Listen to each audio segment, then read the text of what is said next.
मामा मामी, मौसा मौसी, फूफा बुआ, इन सभी के बच्चों को हम लोग अपने सगे भाई बहन की तरह मानते हैं।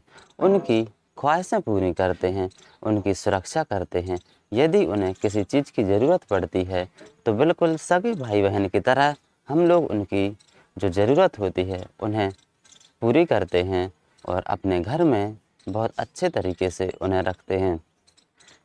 क्योंकि जो मामा मामी, मौसा मौसी, फूफा बुआ के बच्चे होते हैं उन्हें हम बिल्कुल सगे अपने भाई बहन की तरह मानते हैं, इसीलिए ऐसा करते हैं।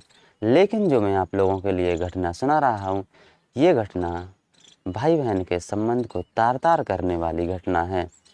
तो दोस्तों, एंड तक बने रहिए। नमस्ते दोस्तों, स्वागत है आपका अपने यूट्यूब चैनल में। तो कैसे हैं आप सभी लोग? आशा करता हूं आप सभी लोग बिल्कुल ठीक होंगे और स्वस्थ होंगे। ये जो मैं आप लोगों के लिए कहानी सुना रहा हूं, ये कहानी है फरीदाबाद की। तो क्या होता है कि एक महिला 20 साल बाद यानी शादी के 20 साल बाद एक शिकायत दर्ज कराती है थाने में। वो बोलती है कि गलत संबंध के कारण मुझे अपने सगे ममेरे भाई के साथ पति पत्नी की तरह रहना पड़ा, जिसके चलते मेरे 2 बेटे भी हो गए। क्या होता है कि ये लोग पति पत्नी की तरह 20 साल से रह रहे थे। इसी बीच में इनके 2 बेटों का जन्म हुआ। जो बड़ा बेटा है वो अभी 18 साल का है और जो छोटा बेटा है वो अभी 15 साल का है। जब ये दोनों साथ रहे थे तब जो इसका पति था यानी सगा ममेरा भाई था, वो इसके साथ शारीरिक संबंध बनाने लगा था, जिसके कारण इसका पहला बच्चा हुआ तो वो चाहता था कि ये गर्भपात करवा दे, ये बच्चा जन्म ना ले। लेकिन जब इसकी नाना नानी ने, इसके घर वालों ने जब शिकायत दर्ज कराई गुमशुदगी की, तो ये जब मिल गई लड़की अपने ममेरे के भाई के साथ मिल गई, तो ये उनके घर वालों ने इन्हें समझाया कि गर्भपात मत करवाओ, तुम लोग पति पत्नी की तरह रहने लगो। तो ये लोग बिल्कुल ऐसे ही पति पत्नी की तरह रहने लगे।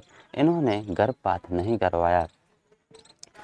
1-2 साल बीते, फिर से 2-3 साल बाद एक और बच्चे का जन्म हुआ। ऐसे ही कोशिश उसने फिर की, लेकिन घर वालों ने फिर रोक लिया कि अब तुम लोग पति पत्नी बनकर रह रहे हो तो गर्भपात करवाने की कोई ज़रूरत नहीं है, इससे हालत ख़राब हो जाती है लड़की की। तो वो फिर से मान गया। लेकिन अब जब उसने शिकायत दर्ज करवाई है तो ऐसी बात बताई है जिसे सुनकर सब लोग चौंक गए। उसने बताया है कि जो मेरा ममेरा भाई है यानी मेरा पति है, वो मुझे अप्राकृतिक यौन संबंध बनाने के लिए दबाव बना रहा है, मुझे प्रताड़ित कर रहा है।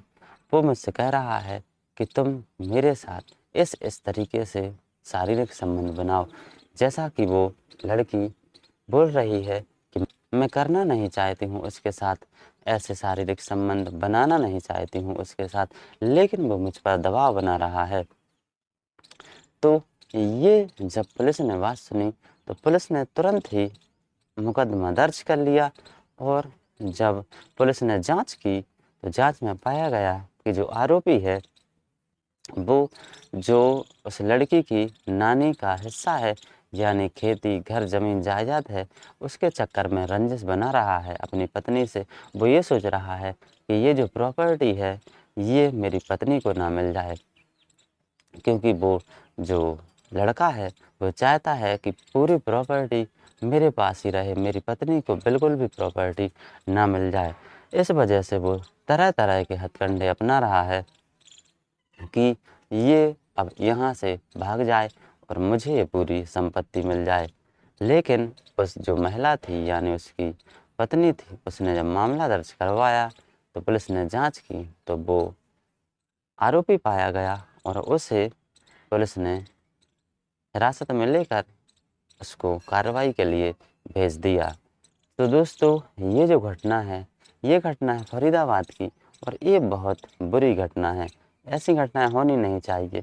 इससे भाई बहन के रिश्ते तार तार हो गए।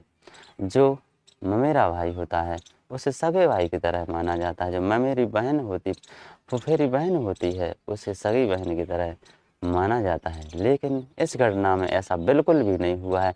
इस घटना ने तो ऐसा काम कर दिया है कि सब लोग सन्न रह गए सुनकर। तो ये घटना थी फरीदाबाद की।